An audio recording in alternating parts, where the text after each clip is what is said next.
I was born in Chicago, born to a Mexican father, Filipino mother. I have two younger brothers. We grew up in, not the best neighborhood. I remember when I was really young, we'd hear gunshots at night often. And so my dad would always emphasize not to go by the windows. So we always were avoiding the windows as little kids. But my mom, she was a nurse. She worked nights, so she was sleeping during the day, working at night. So she wasn't there a lot of the time. So it was, it was tough. Mhm. When I was in second grade, my dad was diagnosed with schizophrenia. And so I remember that day, actually. That's one of the memories that sticks out the most, the day that he went to the hospital for the first time. My youngest brother, he's a baby, and he had our phone book, back in the day when we had phone books. And he was just ripping pages out of it. I was sitting on the floor, he was ripping pages out of it. And I went over to him when I woke up and I was like, hey, what are you doing? Don't do that. And I'm picking up the phone book, as I think I was 8 years old or something like that. And I see a note written in the cover of the phone book. And it was my dad, and it was a note to my mom, saying, hey, I'm hearing voices, I'm seeing things, something's wrong. I need to go get checked out. I'm checking myself into the hospital.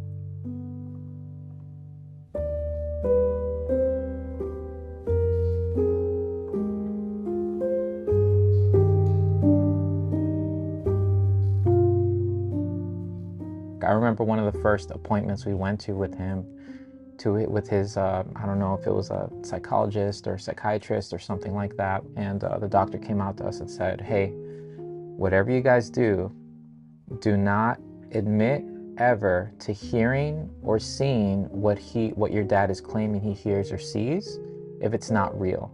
And so us as kids, and really I'm the oldest, I have two younger brothers. My middle brother has autism, and my younger brother was like 7 years younger than me, so he's a little baby. So I was around 8 or 9 years old during that time. I took that and I'm like, okay, I know I don't want him to get worse. I want him to get better.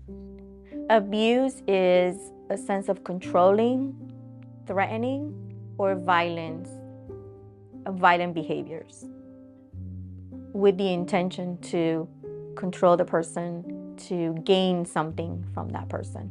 He was seeing things. I mean, he would be at night just looking out the window for hours, peeking out the window,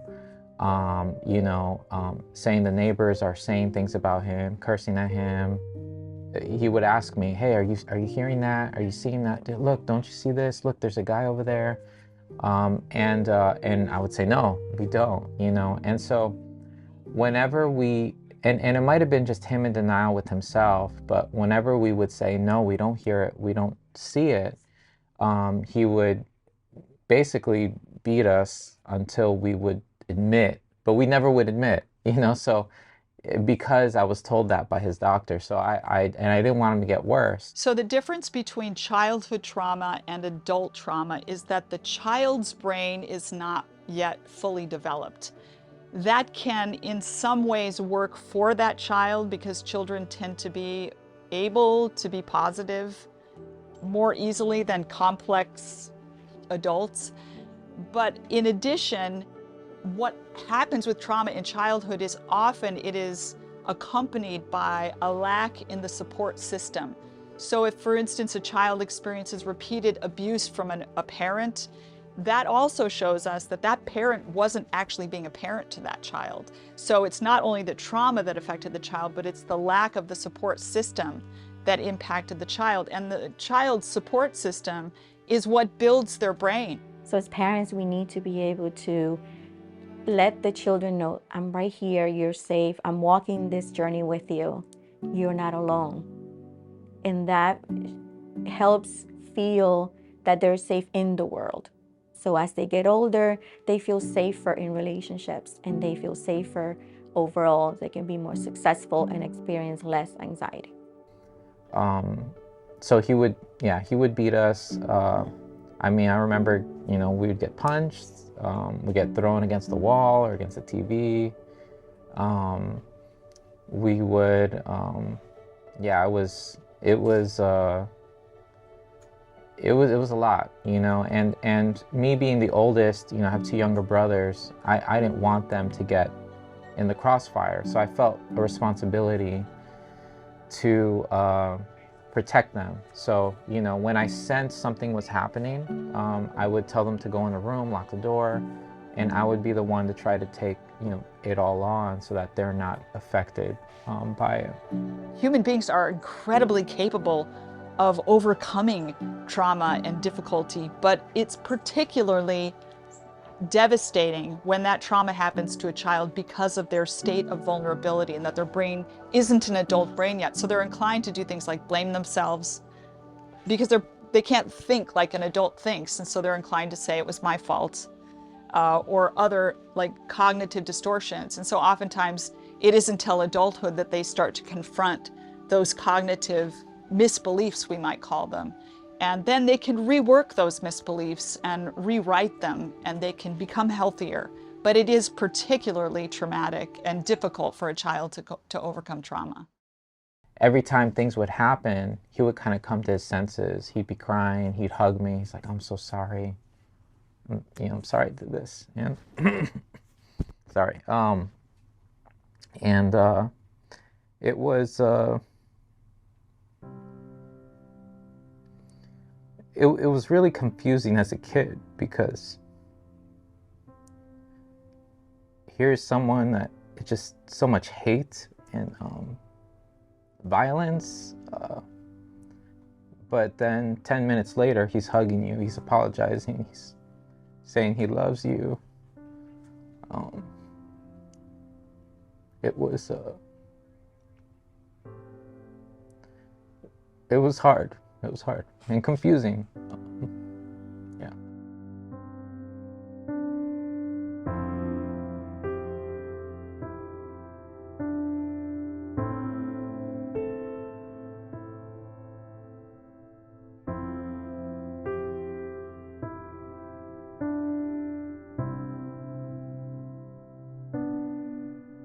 You're able to overcome the cycles that you feel like that's just my personality.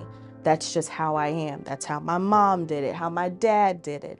I can identify my aunt or uncle that has the same perspective.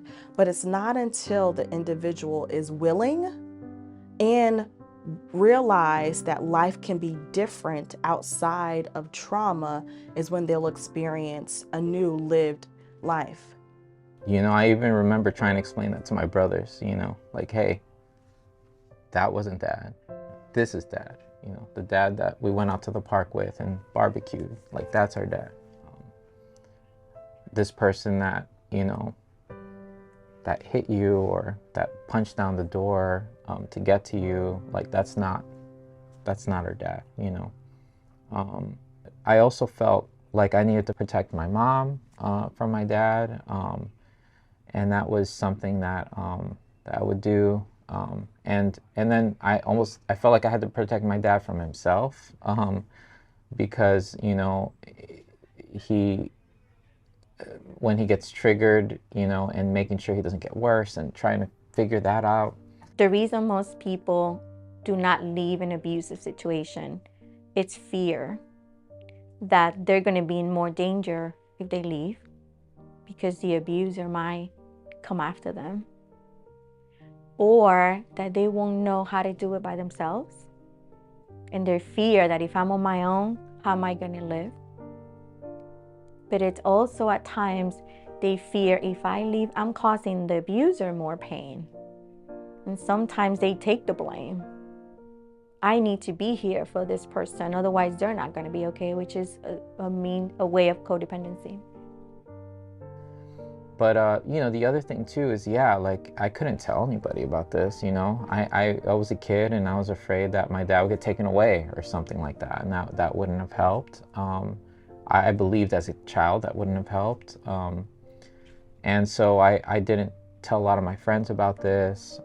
I definitely wasn't telling teachers or anything. You know, if I came with marks or whatever, I would just, play them off, and, so yeah, I think there was an element of that protection across the whole family that I felt like I had to, kind of grow up pretty quick. Yeah. I experienced homelessness when I was about 20 years old. I ended up driving out to Chicago, which is where I grew up, and I tried to start a business, and I would refuse to give up. And so I ended up sleeping in my car, wearing suits and ties, going to meetings. I would go to the Mexican restaurants and get the free chips and salsa, and that would be my meal for the day. Or if I had $1, I'd go to Panera Bread, get a piece of bread, and get a ton of butter, the free butter, and make a butter sandwich. Or I would go to 7-Eleven and take showers, and like I just was so I don't know, I just refusing to give up. I felt like this is what I needed to happen for me to be able to support my mom, my family. But that experience of homelessness, along with my childhood and other experiences, kind of culminated into me starting the organization SALT Outreach. So SALT is an acronym for Service and Love Together. So we run what we call mobile drop-in centers for people experiencing homelessness. So drop-in centers are usually buildings in cities where people can go and they can get their basic needs met and be navigated through an often fragmented homeless services system and guide someone from homelessness to a home. So we do the same thing, but we're on wheels. We have shower trailers, laundry trailers. We have a mental health counseling trailer to bring mental health counseling to where people are. We have a clothing and hygiene trailer, a storage bus, And so we create these mobile centers and meet those basic needs, get them over to case managers, our mental health counselor, our spiritual care team to help end their homelessness.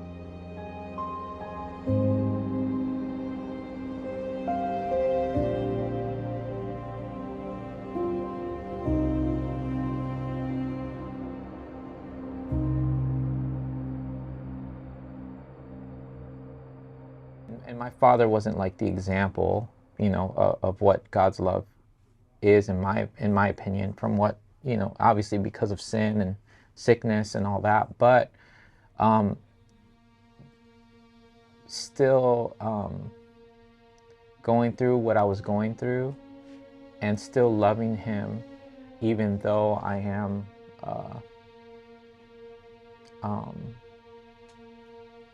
being abused. It was an interesting, I learned something about love that maybe I wasn't supposed to learn that young, where, it seems out of his control. It's due to sickness, due to mental illness, but then he's asking for forgiveness later, and, I have to forgive him. And then it happens again, and, I'm bruised up, or, I'm crying, and he comes and he hugs me and he says, I'm sorry, will you forgive me?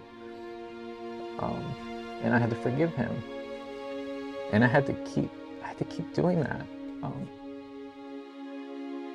In every story there can be a victim, there's a hero, and then there's of course you can be the same person in both roles. The idea of somebody clinging to, I'm a victim, woe is me, I can't believe, this sense of helplessness, that does not have to be your only perspective of your story. Yes, you can be validated in it. However, there's still strength and wisdom that you can gain so that you can be on the other side of your story. Being limited to one belief or one identity, again, is somebody's choice. Everybody has experienced something negative or traumatic in their life to varying degrees. However, you don't have to be defined by that one perspective. You can take what was and make it and build it to become something greater in your life. I think even to this day, he's not the same person even from back then. It's almost like he's like a child now, in a sense. I do find myself kind of like going into like this kind of mode where I'm like defense mode or whatever. And I'm trying to, work through that. I'm trying to not let seeing him or being around him be something that's triggering for me. But it's tough. It's tough. And so I'm still, with God, trying to work through that. How to overcome childhood trauma? Can people even heal from those things? I would say an emphatic yes. But interestingly enough, what we're being told is that we should avoid triggers, and actually all good trauma therapy involves talking through what happened. And so there's some exposure, but it's exposure within the context of a trusting relationship with a therapist or a pastor or whoever you happen to be talking to. And so the person can get past that childhood trauma, but it takes work. I like to say sometimes it's a steeper climb, but steeper climb, bigger muscles. Childhood trauma is not the end of the story. The person isn't irreparably damaged forever. In fact, many people who experience childhood trauma become some of the most resilient and resourceful people, but it will take, I think, intentionality and effort. I do think that although this is an experience that God never meant for us to go through, right? It's the result of sin and the sickness and this world that we live in. But there are things about it that I feel I can take from it, I can learn from it. About God and kind of in that spiritual sense. But also I think it's helped to build resiliency and this, maybe a larger capacity for just for hope and hoping for a better future and strength. Yeah, it's definitely been, I do think there are things that can be taken away from that experience that have helped to make me better. What so much children's material puts across is, if you're a good little boy or a good little girl, only good things will happen to you. And that's actually not true. There are many good people that have been gravely injured and treated unjustly and violated in many ways. And so when we tell children that, we're setting them up for thinking that God doesn't work, quote unquote. I think a better approach is a biblically informed child theology, where we admit that bad things happen to good people. And then we give the child the resources, the biblical and spiritual resources they need to properly process when bad things happen to good people. For example, we tell them that that doesn't have to ruin you for your whole life.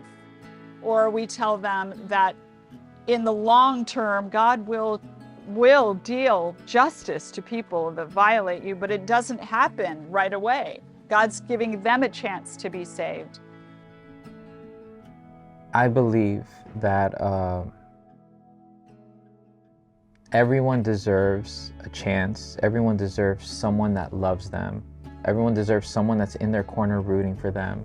No matter how far they have fallen, no matter how deep in sin they are, God uses people, right, to share that love with them, to break some of these chains that people are in, to eventually get them to the kingdom. Everyone needs to experience that. Jesus will not come back until everyone in this world experiences his love. And no matter how far someone is, we need to be the vessels that bring that experience to the people, and the people that are hurting the most, the people that are forgotten the most, that are the quote-unquote rejects of society. We need to be those people.